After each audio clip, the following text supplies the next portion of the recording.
At 7:42 on a cold Thursday morning, my phone rang. I was sitting alone on the porch of my lake cabin, holding a cup of coffee and staring at the water when I saw the name on the screen. My son, Ethan. I almost smiled. Then I answered.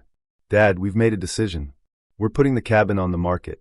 You need to have your things out by the end of the month. For several seconds, I couldn't speak. Not because I didn't understand him, because I couldn't understand how my own son had found the courage to say those words to me. The cabin he was talking about was sitting beneath my feet. The cabin I had built with my own hands. The cabin where his mother and I had spent our happiest summers. And somehow, Ethan was calling to tell me that I had to leave it. What he didn't know was that I had already made a decision of my own. And unlike his decision, mine was going to change his life. My name is Arthur Bennett. I'm 72 years old, a retired civil engineer, and a widower. For more than 4 decades, I lived in a small Wisconsin town called Bellwood with my wife, Margaret, and our 2 sons, Ethan and Ryan. Margaret passed away 9 years ago. I still haven't learned how to talk about that without feeling something tighten inside my chest. She was the kind of woman who could walk into a room and make everyone feel like they belonged there. And she loved our boys fiercely. So did I. I built our first lake cabin in 1995 after buying a small piece of land near Willow Lake. It cost me $41,000. Back then, Margaret thought I'd lost my mind. She stood beside me with her arms crossed and said, Arthur, we're raising 2 children. We don't need another place to spend money. I told her, give me 20 years. She rolled her eyes. Then she kissed me. That cabin became our family sanctuary. Birthdays, Thanksgiving weekends, summer vacations, fishing trips, Christmas mornings when the boys were young enough to believe the entire world existed just for them. I still remember Ethan at 11 years old, running across that dock with a fishing rod twice his size. Ryan was 8, always following his older brother, even when he had no idea where they were going. Those memories were priceless. But somewhere along the way, Ethan stopped seeing the cabin as a home. He started seeing it as an asset. At first, it was subtle. He began asking questions about property taxes, then maintenance costs, then how much waterfront land was selling for. At Thanksgiving, he'd casually ask what I planned to do with the cabin eventually. I always noticed. I just never confronted him, because I was still his father, and fathers have a strange habit of making excuses for their children. Ethan was 40 now, married to Lauren, a woman who loved expensive things and had a talent for spending tomorrow's money today. Ryan was 37, softer than his brother, kind-hearted, but weak when it came to standing up to Ethan, and that weakness was about to cost both of them. 2 days before Ethan's phone call, he called me again. Dad, Ryan and I have been talking. I lowered my coffee. About what? There was a pause. Then Ethan said, the cabin. I already knew. What about it? He cleared his throat. That little sound took me back 20 years. Ethan used to make it whenever he was about to ask me for something he knew I wouldn't like. Dad, you're 72. You're alone most weekends. The taxes are getting higher. Maintenance isn't cheap. I stared across the lake. Say what you called to say, Ethan. Another pause. Then he said it. We think it's time to sell. I felt something inside me crack. Not loudly. Not dramatically. Just enough for me to realize that my sons had stopped looking at that cabin and seeing their mother. They saw a number. Ethan told me he'd already spoken with a realtor. Already discussed the market. Already estimated what the cabin could sell for. He had done everything except ask me. And that was the part that hurt most. When I asked whether Ryan agreed, Ethan put him on the phone. Ryan sounded nervous. Dad, Ethan thinks it makes financial sense. I closed my eyes. Ryan, is this what you want? Silence. Then quietly he said, I don't know. That answer broke my heart more than Ethan's confidence ever could. I hung up without arguing. Then I sat alone on the porch for almost an hour. The lake was perfectly still. And I thought about Margaret. I thought about the boys when they were little. I thought about all the sacrifices we'd made for them. And then I remembered something neither of them knew. 6 months after Margaret died, when grief was still fresh and the house felt unbearably empty, I had purchased another property. A property neither son had ever seen. A property I'd kept hidden for nearly a decade. I walked inside, opened the kitchen drawer, and pulled out a thick envelope. Inside was a deed. Not for the Willow Lake cabin. For something else. Something far more valuable. I held the document in my hands and whispered Margaret's name. Then, for the first time that morning, I smiled. because Ethan thought he was calling to take something from me. He had no idea I was about to show him what he'd already lost. And 2 days later, when my phone rang at exactly 7:42 in the morning, Ethan made the biggest mistake of his life. "Dad," he said, "we've already signed with the realtor. You need to be out by the end of the month." I looked around the cabin. Then I asked him one simple question. "Ethan, which cabin do you think I'm sitting in right now?" He went silent. And that silence was only the beginning. Ethan didn't answer my question. For nearly 5 seconds, there was nothing but static between us. Then he finally said, "Dad, what are you talking about?" I looked through the window at the lake. "Never mind," I said. "Go ahead with your plans." "What does that mean?" "It means you should do exactly what you were planning to do." His voice immediately became suspicious. "Dad, are you at the cabin?" I smiled. "You'll find out soon enough." Then I ended the call. I didn't feel victorious. Not yet. What I felt was something much heavier. Disappointment. Because somewhere beneath all the anger, I was still hoping Ethan would realize what he was doing before it was too late. He didn't. And neither did Ryan. That afternoon, I called my old friend Samuel Price. Samuel was 69 and had spent most of his career working with county property records. He was one of the few people I trusted with things that needed to remain private. "Samuel," I said, "they're moving ahead." There was a long silence. "Your boys?" "Yes." "Then I suppose it's time." I stared at the envelope sitting on my desk. "Not quite."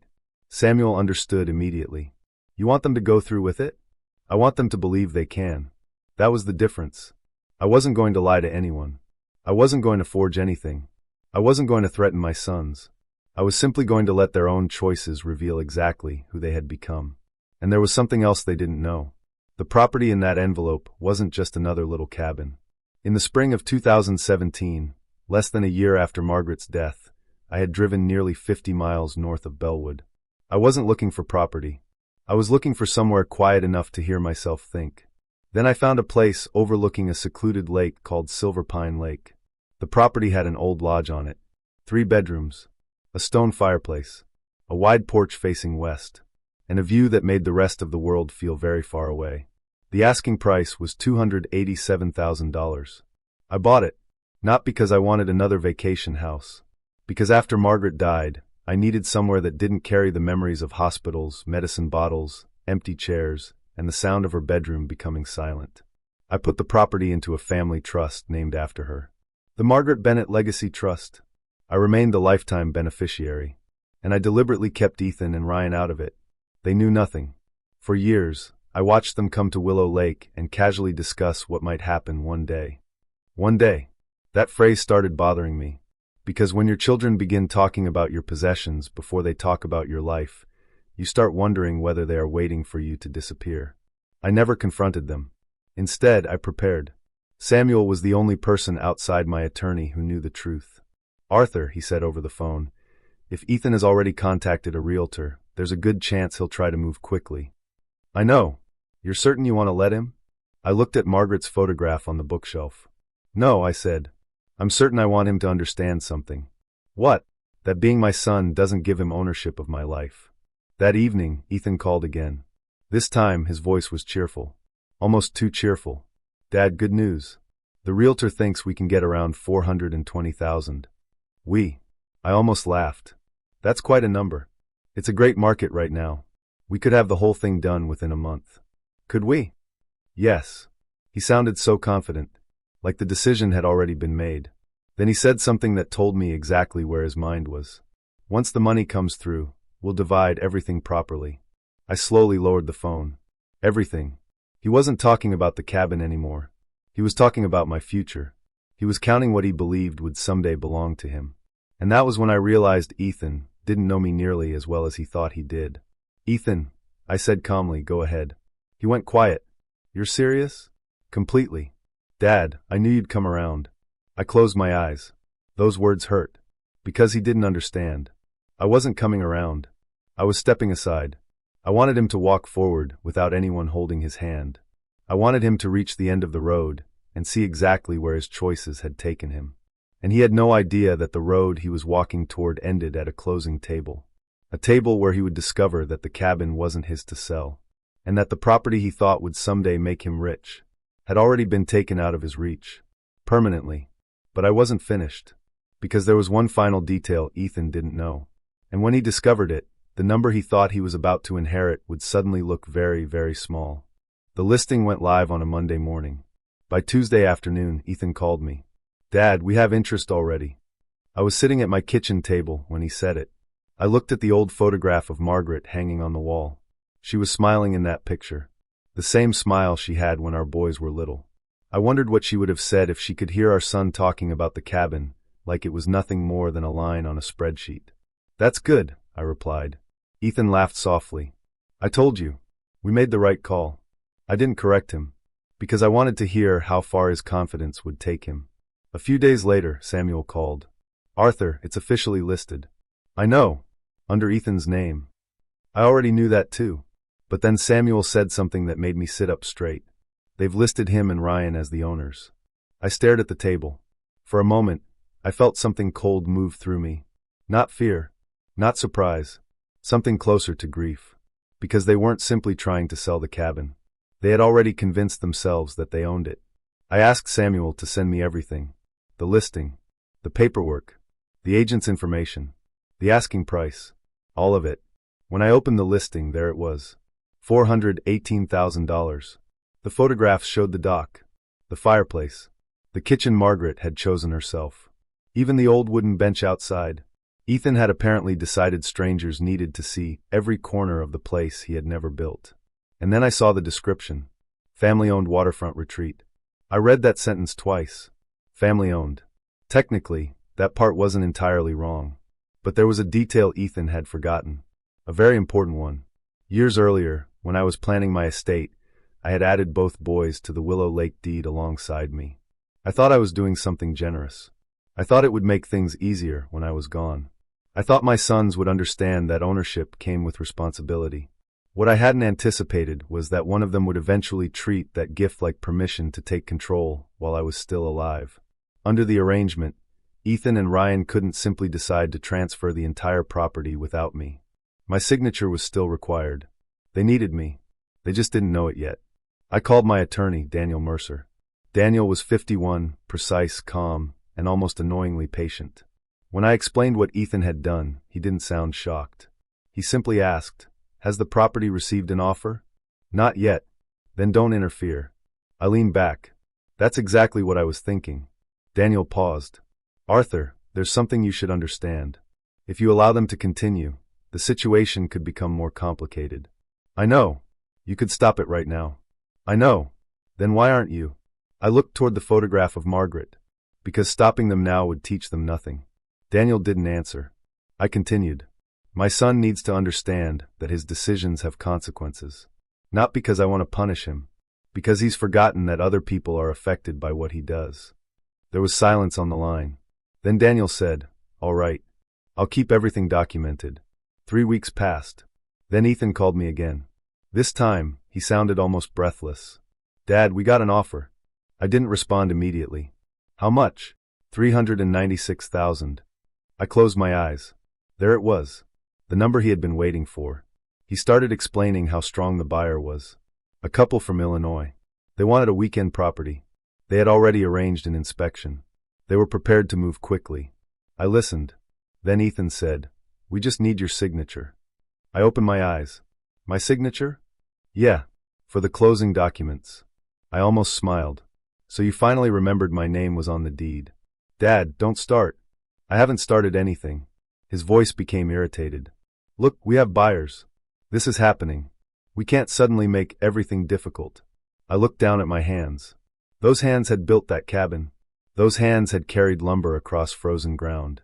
Those hands had held Margaret's when she couldn't walk anymore. And now my son was calling them an inconvenience. "Ethan," I said quietly, "when is the closing?" "Next Friday." "Where?" He gave me the address. Then he added, "And Dad, please don't make this weird." I almost laughed. Make this weird? My son had secretly hired a realtor. He had listed property he couldn't legally sell without me.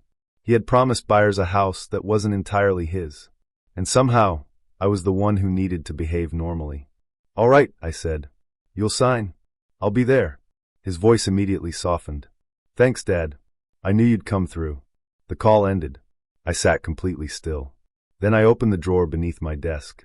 The same drawer Margaret used to call my serious drawer. Inside was the deed to Silver Pine Lake. And beneath it was another document. A document Ethan had never seen. I called Daniel. It's happening next Friday. I'll be ready. No, I said. I want you there. Daniel was quiet. You're going to let them walk into the closing? Yes. And then? I looked down at Margaret's photograph again. Then we tell them the truth. But there was something I hadn't told Daniel yet. Something even he didn't know I had decided. I didn't just want the sale stopped. I wanted Ethan to sit in front of the buyers, the realtor, and the title officer. I wanted him to feel the exact moment when certainty disappeared from his face. Because some lessons cannot be explained. They have to be experienced. And next Friday, my son was going to experience his. The closing arrived at 9 in the morning. I walked into the title company's conference room 12 minutes early. Ethan was already there. He wore a dark blue jacket. He looked confident. Ryan sat beside him, nervous and silent. The buyers were across the table. The realtor had a thick folder in front of him. Everyone seemed ready. Then Ethan saw me. His shoulders relaxed. He smiled. Dad. Glad you made it. I shook his hand. Wouldn't miss it. He sat down. The title officer began arranging the paperwork. The realtor uncapped his pen. The buyers leaned forward. Everything looked perfectly normal. Until my phone vibrated. One message. From Daniel. 3 words. Ready when you are. I looked across the table at my son. Then I stood. Excuse me, I said. Every person in that room turned toward me. Ethan frowned. Dad, what are you doing? I looked directly at the realtor. There's a phone call you need to take. His smile disappeared. From who? I held up my phone. My attorney. And when the realtor answered that call, he was about to learn something that should have been discovered before the property ever went on the market. Something that would bring the entire deal crashing down. And Ethan was going to watch it happen from the best seat in the room. The realtor took my phone. His name was Victor Hale. He had spent the previous 20 minutes speaking confidently about the property, the buyers, and how smoothly everything was going to proceed. Now he pressed the phone against his ear. Hello. I said nothing. Neither did Ethan. Victor listened. At first, his expression barely changed. Then his eyebrows tightened. His pen stopped moving. The buyers noticed. Ryan noticed. And Ethan definitely noticed. Victor said, I'm sorry. Could you repeat that? My heart was pounding, but I kept my face still. Because I knew what Daniel was telling him. The cabin wasn't going anywhere. Not today. Victor listened for another few seconds. Then his eyes moved toward Ethan. That was when Ethan's confidence finally cracked. What? He asked. Victor didn't answer him. He was still listening to Daniel. His face had changed completely. The easy confidence was gone. The realtor who had walked into that room believing he was about to close a nearly $400,000 deal suddenly looked like a man discovering that the floor beneath him wasn't solid. Finally, Victor said, understood. Then he ended the call. He handed me my phone. I took it without saying a word. Victor looked at Ethan.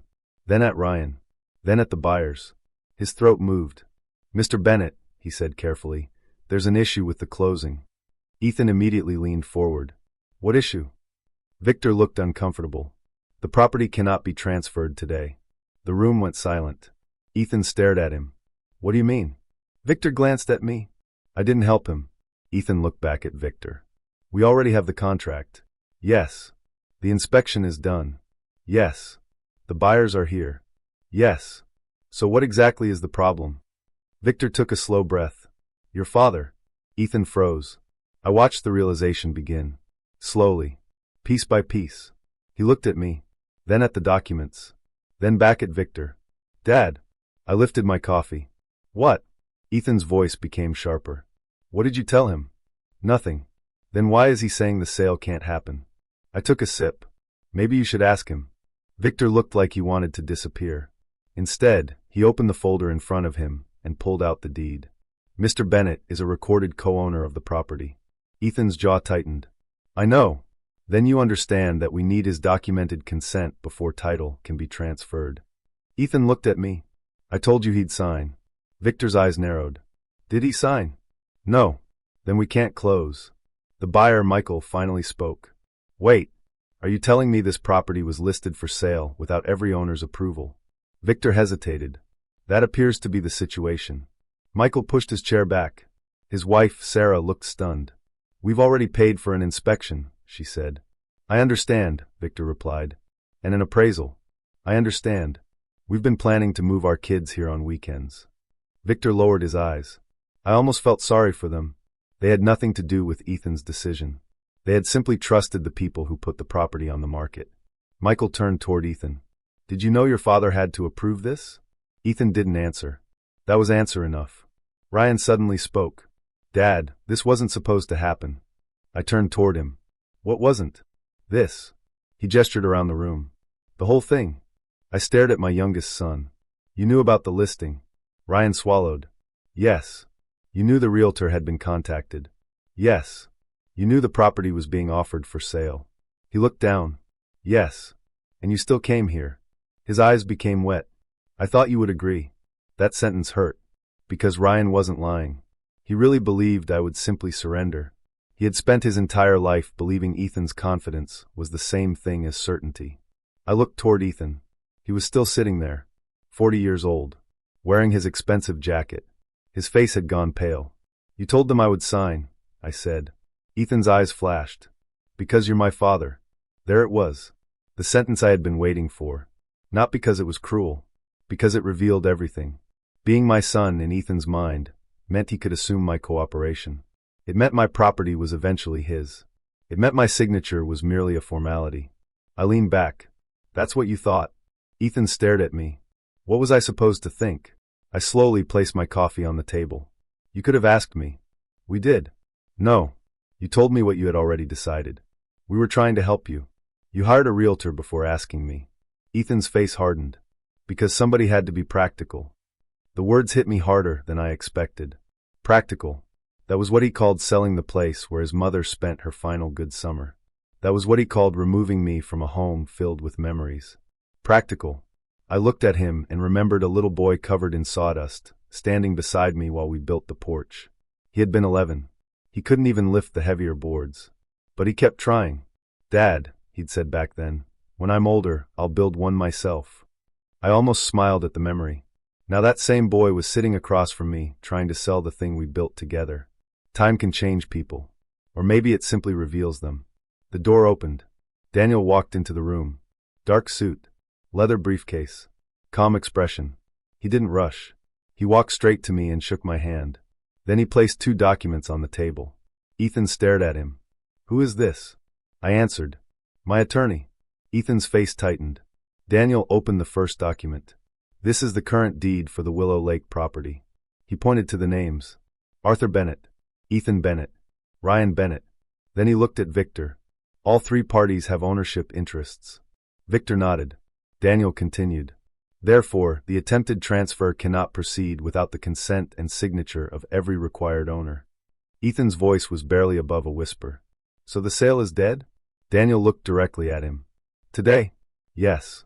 Michael exhaled sharply. Sarah reached for her husband's hand. Ethan stared at me. Then he finally understood why I had allowed him to get this far. "Dad," he whispered. I looked at my son. He looked older than he had an hour earlier. "What?" "You knew." I didn't answer. "You knew this couldn't happen." I remained silent. "You let me do all of this?" "Yes." His face twisted. "Why?" I leaned forward. Because this was the moment I'd been waiting for. Not the failed sale. Not the embarrassed realtor. Not the angry buyers. This. The moment my son finally had to look at what he had done. "You needed to see it," I said. Ethan stared at me. "See what?" "What happens when you decide something belongs to you before you've earned the right to have it?" His eyes filled with anger. But beneath that anger, I saw something else. Fear. And I knew the worst part wasn't over. Because Daniel had brought a second document. And that document had nothing to do with the cabin Ethan had just tried to sell. It had everything to do with the property he had been expecting to inherit someday. Daniel slid it across the table. Ethan looked down. "Dad, what's this?" I didn't answer. Daniel did. "It's the estate restructuring Arthur Bennett completed yesterday." Ethan's face went completely still. Ryan leaned closer. "What does that mean?" I looked at both of my sons. Then I said the words that would change everything. "It means the inheritance you thought was waiting for you isn't waiting anymore." For several seconds, nobody moved. Ethan stared at the document Daniel had placed on the table. Ryan looked from the paper to me, then back again. The buyers had already left. The realtor was gone. The closing was dead. But somehow, none of that felt as important as the silence between my sons and me. Ethan finally spoke. "What did you change?" His voice was different now. The arrogance was gone. So was the confidence. What remained sounded almost like the boy who used to follow me around the cabin carrying a hammer he was too young to use. I didn't answer immediately. Daniel sat quietly beside me. I wanted this conversation to belong to me and my sons. Not an attorney. Not a judge. Not a realtor. A father and his children. I looked at Ethan. "You want to know what I changed?" "Yes." "Then sit down." He was already sitting. But he straightened. Ryan lowered his head. I took a slow breath. The Willow Lake cabin stays with me. Ethan's eyebrows pulled together. "What does that mean?" "It means you don't get to sell it." "Obviously." "No," I said. "You still don't understand." I leaned forward. "Your name is coming off the deed." Ryan suddenly looked up. "Dad." I raised my hand gently. "Let me finish." Daniel had prepared everything the day before. The ownership structure had been changed legally and properly. The cabin was now mine alone. Not Ethan's. Not Ryan's. Mine. The place they had treated like an inheritance waiting for them had stopped being theirs to control. Ethan stared at the document.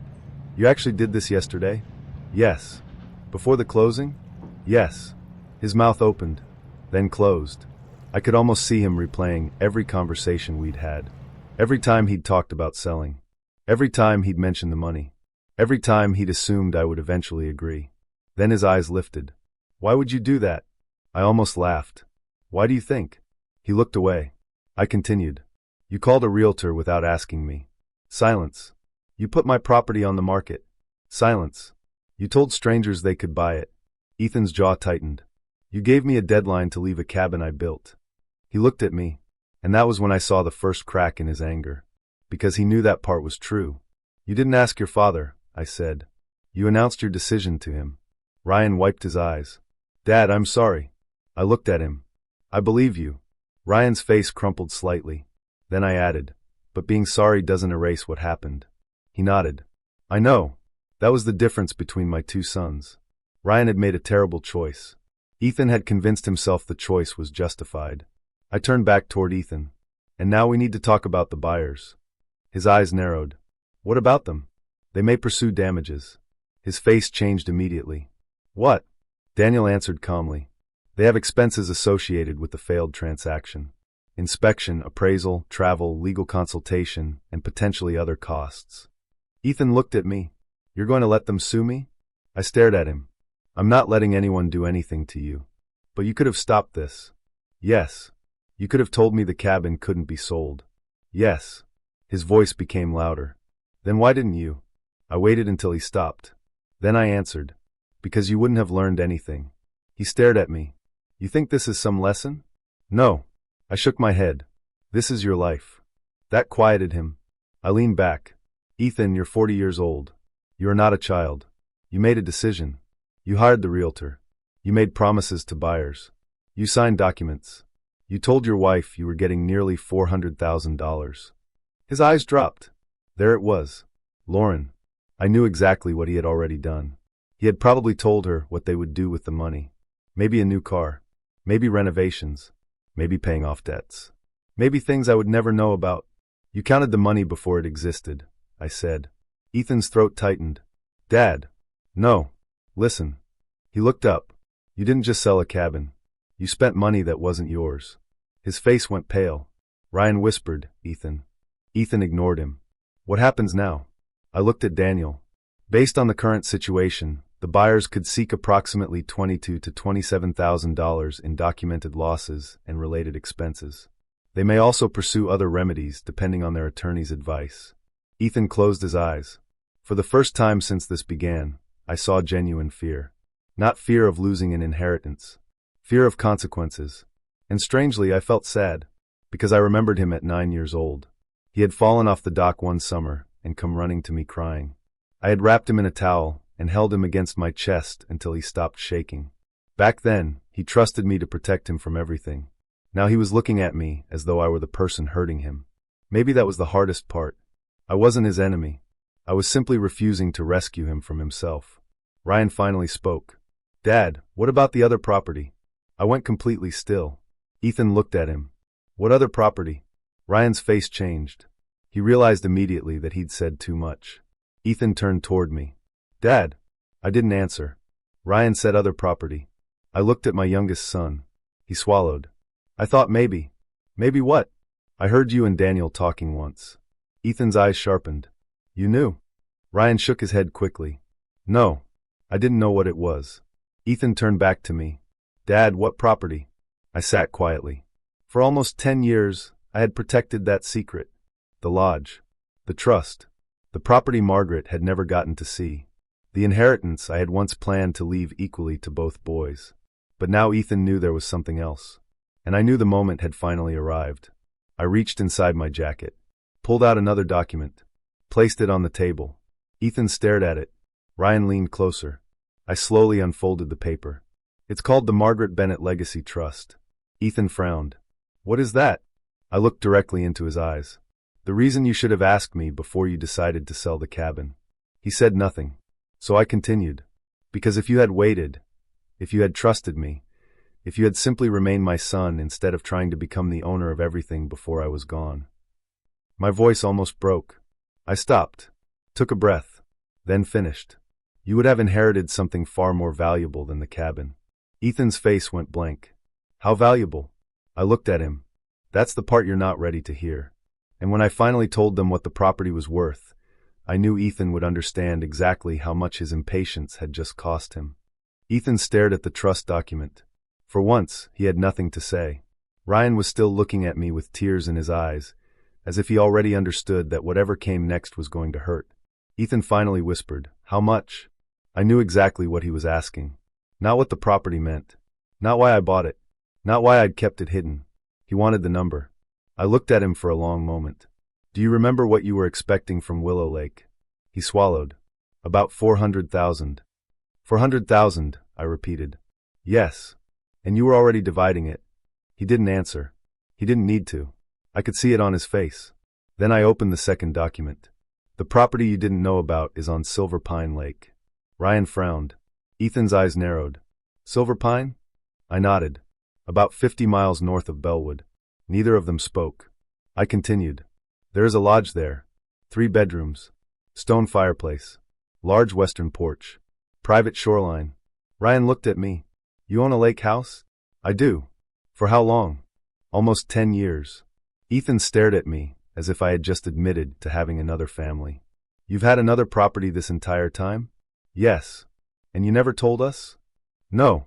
His voice became sharper. Why? I could have given him a dozen answers. Because I wanted something that belonged only to me. Because after Margaret died, I needed somewhere the memories didn't feel like hospital rooms. Because I didn't trust the way conversations about my possessions had changed. But the real answer was simpler. I wasn't ready for you to know. Ethan shook his head. You hid an entire lake property from your own children. I looked at him.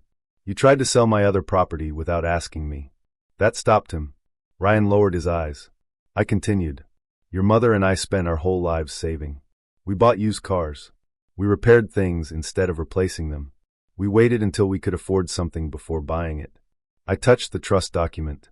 When Margaret died, I didn't know what to do with myself. My voice became quieter. I drove north one morning. No plan.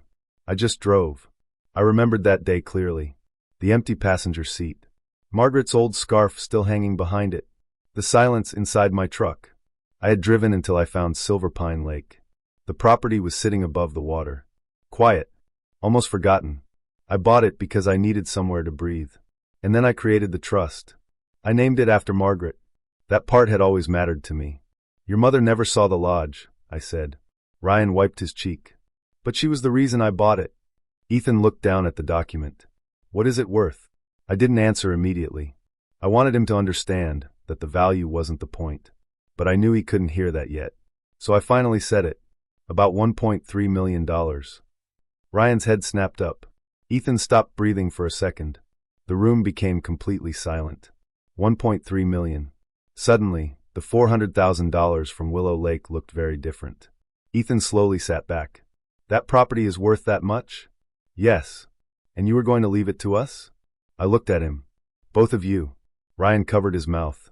Ethan stared at me. You were going to give us $1 million property? Not give. I corrected him gently. Leave it to you when I was gone. He looked confused. What does that mean? It means I had already planned your inheritance. I pointed toward the trust. Equal shares. Just as your mother would have wanted. Ryan began crying. He turned his face away, embarrassed. I didn't look away. I wanted him to know that it was okay. Then Ethan asked the question I knew was coming. Why didn't you tell us? I looked at my oldest son. Because you didn't need to know. His face tightened. That doesn't make sense. It does to me. But if we'd known. I interrupted him. If you'd known what? He stopped. I waited. Would you have treated me differently? He said nothing. Would you have called me more? Silence. Would you have asked about my health instead of asking about property taxes? Still nothing. Would you have come to Silver Pine because you wanted to sit with your father? Ethan's eyes became wet. I leaned forward. Or would you have started calculating the inheritance 10 years earlier? That question broke something inside him. He looked away. Ryan whispered, Dad. I turned toward him. You know what hurts most? Ryan shook his head. I wasn't angry when Ethan wanted to sell the cabin. Ethan looked at me. I was hurt. I touched my chest. Because that cabin holds your mother. My voice trembled. Her last summer. Her laugh. The morning she sat beside me on that dock when she was too weak to walk far. The day she told me she knew she didn't have much time left. I swallowed. And your brother looked at all of that and saw $400,000. Ethan's eyes filled. Dad, that's not what It doesn't matter what you intended. I wasn't angry anymore. That was somehow worse. What matters is what you did. Ethan lowered his head. I looked at both of my sons. Silver Pine was supposed to be yours. Ryan began crying harder. Ethan stared at the floor. I had it structured so neither of you could fight over it. I wanted you to have something your mother and I built together, even if she never got to see it. I paused. But yesterday, I changed that plan. Ethan's head lifted. What did you do? I reached for the final page. This trust has new successor beneficiaries. Ryan's face went pale. Ethan stood. Dad. I looked up at him. He wasn't angry anymore. He was scared. What did you change? I slid the paper across the table. The lodge is no longer going to you. Ethan stared at the document. Ryan leaned toward it. Then who gets it?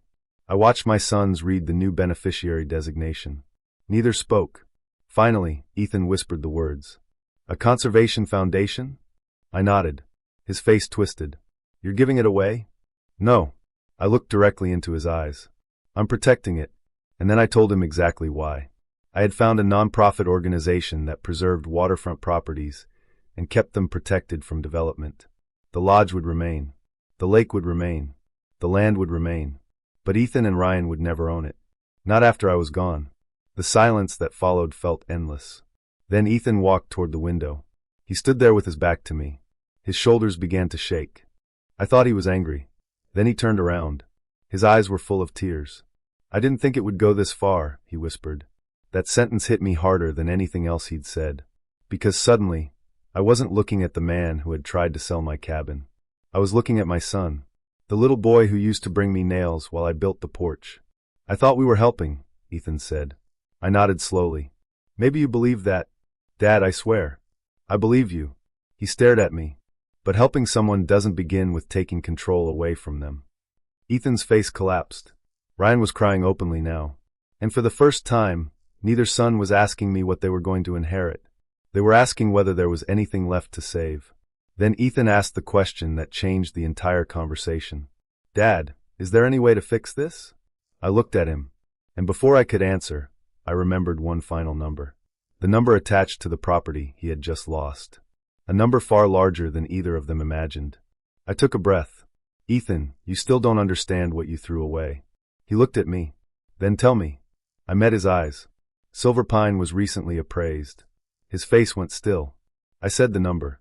And when I did, Ethan finally understood that his attempt to take $400,000 had cost him something worth more than $1 million. But the money wasn't the worst part. The worst part was why I had originally planned to give it to him. The number stayed in the room long after I said it. $1.3 million. Ethan stood beside the window.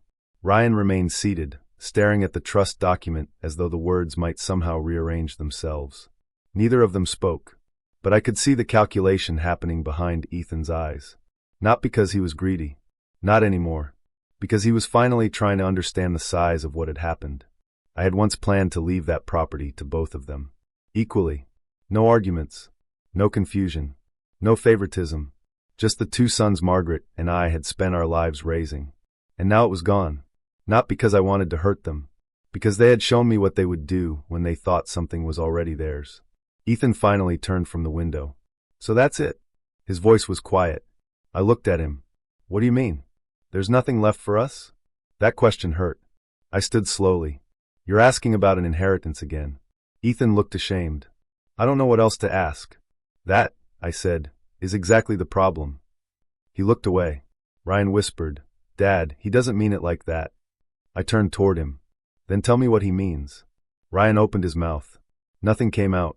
I walked to the window and stood beside Ethan. Outside, the parking lot was almost empty. A few cars. Bare trees. A gray winter sky. Nothing special. But I remembered Ethan at 9 years old. He had stood beside me on the same kind of cold morning while I worked on the cabin. His gloves were too big. His boots were soaked. He had been complaining about the cold for nearly an hour. But when I told him we were almost finished, he refused to go inside. I want to help, Dad. That boy didn't care about deeds. He didn't know what a property was worth. He cared about being beside his father. I looked at the grown man standing beside me. Do you remember building the Willow Lake porch? Ethan's face changed. He looked at me. Yeah, you were 11. I remember. You kept handing me the wrong nails. A tiny smile appeared. You said I was useless. I said you were enthusiastic. Ryan laughed softly through his tears. For a second, the room felt different. Almost normal. Then the smile disappeared. I said, that's what I miss. Ethan looked confused. Dad, I miss my sons before everything became about money. His eyes dropped. I continued. Before every conversation had an angle. Before you started asking what things were worth.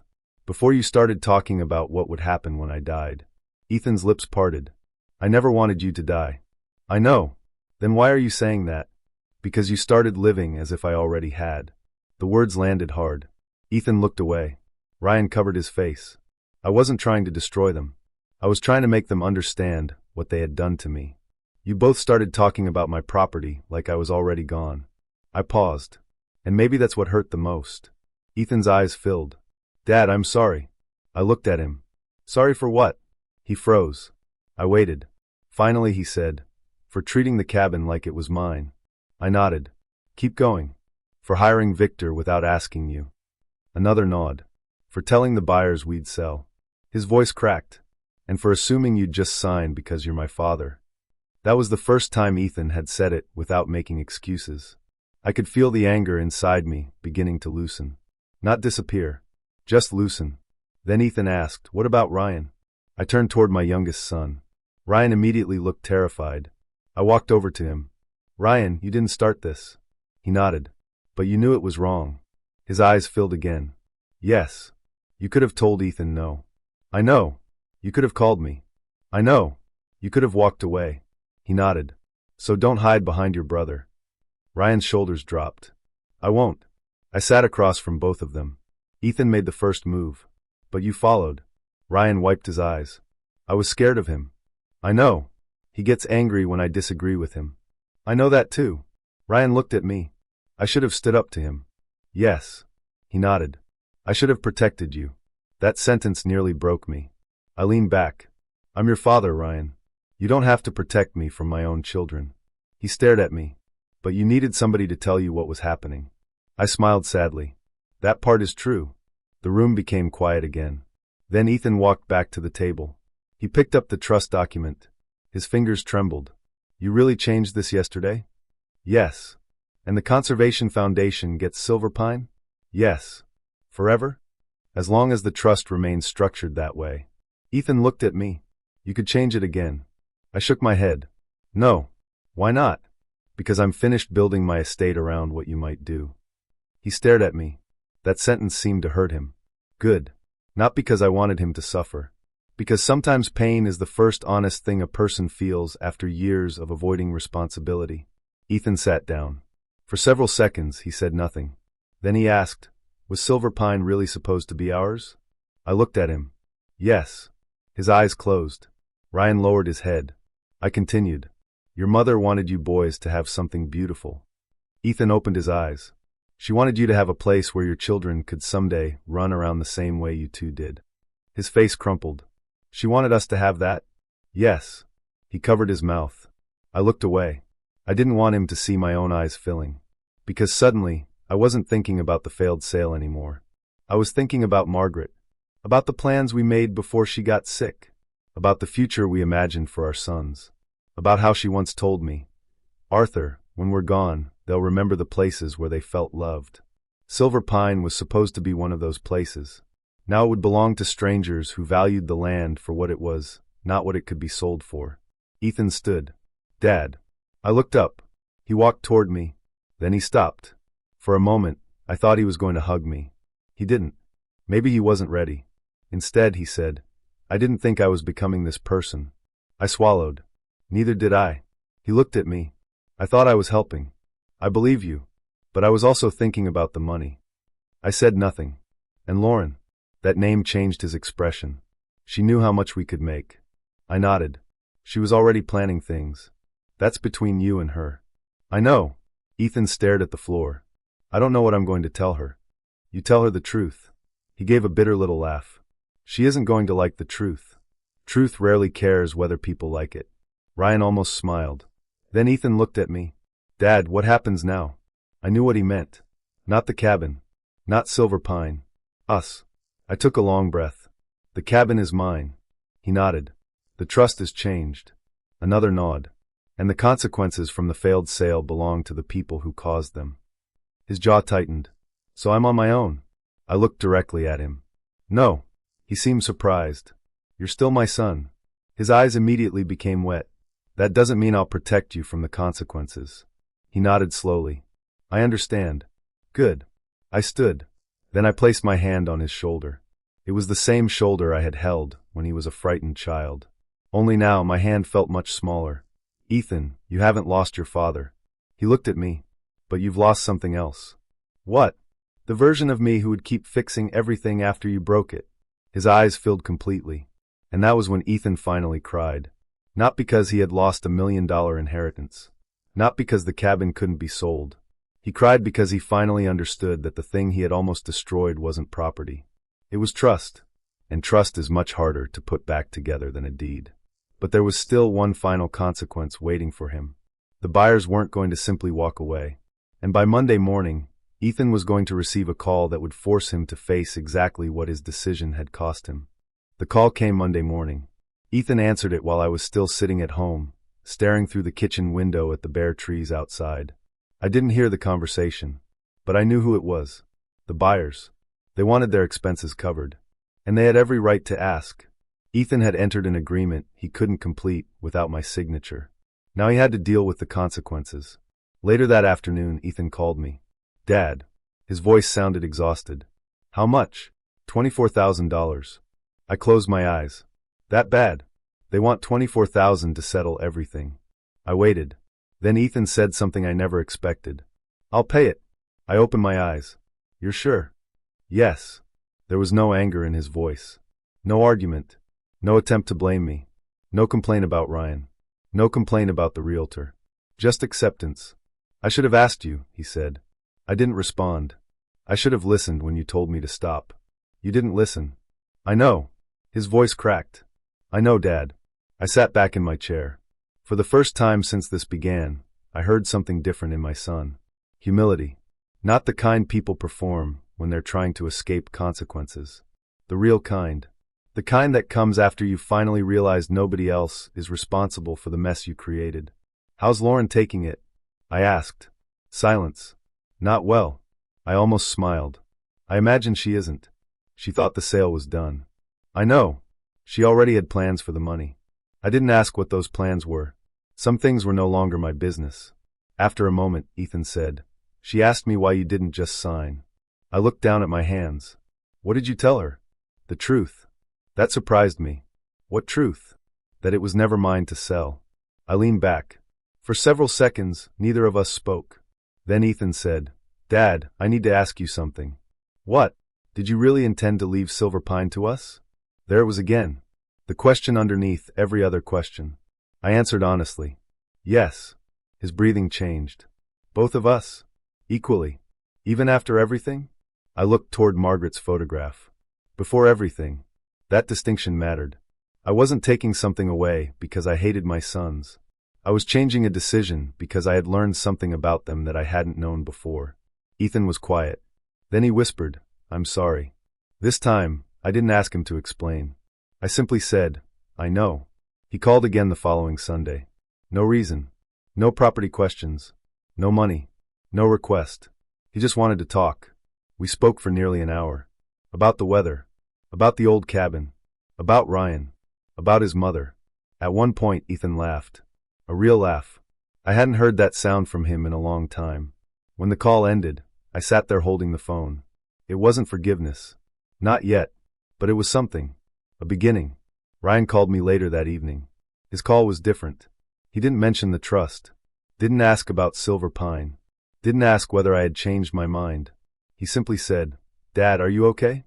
I looked outside. Yes. Really? I thought about it. I'm getting there. He was quiet. Then he said, "Can I come up to Willow Lake next weekend?" I smiled. "You don't need an invitation." I know. Another pause. I just wanted to ask. That sentence meant more to me than he realized. Because that was what they should have done from the beginning. Ask. Not assume. Not calculate. Not decide. Ask. I went to Willow Lake the following Saturday. The cabin looked exactly as it always had. The old dock. The wooden porch. The stone fireplace. Margaret's favorite chair still beside the window. I stood there alone for a while. Then I walked outside. The lake was quiet. And for a moment, I could almost hear Margaret laughing. I thought about everything that had happened. The phone call. The realtor. The failed closing. The trust. The money. My sons. And I realized something. I hadn't really won anything. This wasn't a victory. A father shouldn't have to outsmart his own children to make them respect him. There was nothing satisfying about watching Ethan lose money. Nothing satisfying about Ryan crying. Nothing satisfying about changing an inheritance. I would have gladly traded all of it for one phone call from Ethan that morning saying, "Dad, we were wrong. We should have asked you first." But that wasn't the phone call I received. So I did what I had to do. The Willow Lake cabin remained mine. The ownership papers were changed. The attempted sale disappeared. The buyers received their settlement. Ethan paid what he owed. And the realtor eventually faced questions about why the property had been marketed without confirming every owner's consent. I didn't have to chase him. I didn't have to threaten anyone. Consequences have a way of finding people without assistance. But Silver Pine was different. That property had once been my gift to my sons. Now it was something else. A place protected from greed. A place that would remain beautiful long after my name was gone. The trust now directed the lodge toward a conservation organization dedicated to preserving waterfront land. No development. No subdivision. No bidding war. No family argument over who got which percentage. Just the lake, the trees, the lodge, and the memory of Margaret. A few weeks later, my old friend Samuel came to visit. We sat on the porch at Silver Pine as the evening sun disappeared behind the water. He looked at me. "You still think you made the right choice?" I stared across the lake. "Yes." He nodded. Then he asked, "Even about your boys?" I took a long breath. "I'm still their father." Samuel smiled. "That wasn't my question." I looked down. "No," I admitted. "I don't think I made the right choice with them." Samuel waited. "I should have talked to them sooner." "That sounds like regret." "It is." I looked toward the water. I spent so much time preparing for what might happen after I was gone that I forgot to protect what was happening while I was still here. Samuel nodded. That was the truth. The deed wasn't the important part. The money wasn't the important part. The lodge wasn't even the important part. My sons were. And maybe I had waited too long to tell them that. 3 days later, Ethan called. "Dad." "Yeah, I've been thinking. That can be dangerous." He laughed. Then he became serious. "I don't want Silver Pine anymore." I was quiet. "I mean it," he continued. "I don't want it because it's worth money. I don't want it because Mom wanted us to have it. I just..." He stopped. "Go on. I want to earn your trust back." I closed my eyes. Those words stayed with me. "Then start there," I said. "How?" Call me when you want to talk. Okay. Come visit because you miss your father. I will. And don't ever make decisions about my life without asking me again. He laughed softly. Deal. I smiled. Good. We talked for another 20 minutes. Nothing important. And somehow, it was the most important conversation we'd had in years. That evening, I drove back to Silver Pine. I sat on the western porch as the sun went down. The lake turned gold. The air became cold. I poured myself a drink and looked toward the water. Margaret, I whispered. For a moment, I imagined her sitting beside me. I could almost hear her saying I had overcomplicated everything. I smiled. You would have handled it better. The wind moved through the trees. I looked toward the cabin. This place had never really belonged to me. Not completely. It belonged to the memories. To the life Margaret and I built. To the boys who once ran barefoot across the dock. To the man I was before grief changed me. And perhaps that was why I couldn't let greed decide its future. Ethan lost an inheritance that might have been worth more than $1 million. Ryan learned that following someone doesn't absolve you from responsibility. I learned that loving your children doesn't mean protecting them from every consequence. Sometimes love means letting them face what they did. And sometimes forgiveness doesn't begin with giving someone what they want. Sometimes it begins with giving them the chance to become someone better. The Willow Lake cabin is still mine. Silver Pine still stands above the water. And Margaret's name is still written into the trust. But the greatest thing I kept wasn't a cabin. It wasn't $1 million property. It wasn't even my money. It was the possibility that one day, my sons might stop looking at what I own. And start looking at me. Because I'm still their father. And no deed, no trust, no inheritance, and no amount of money can ever change that. Some betrayals leave scars. But not every scar has to be the end of the story.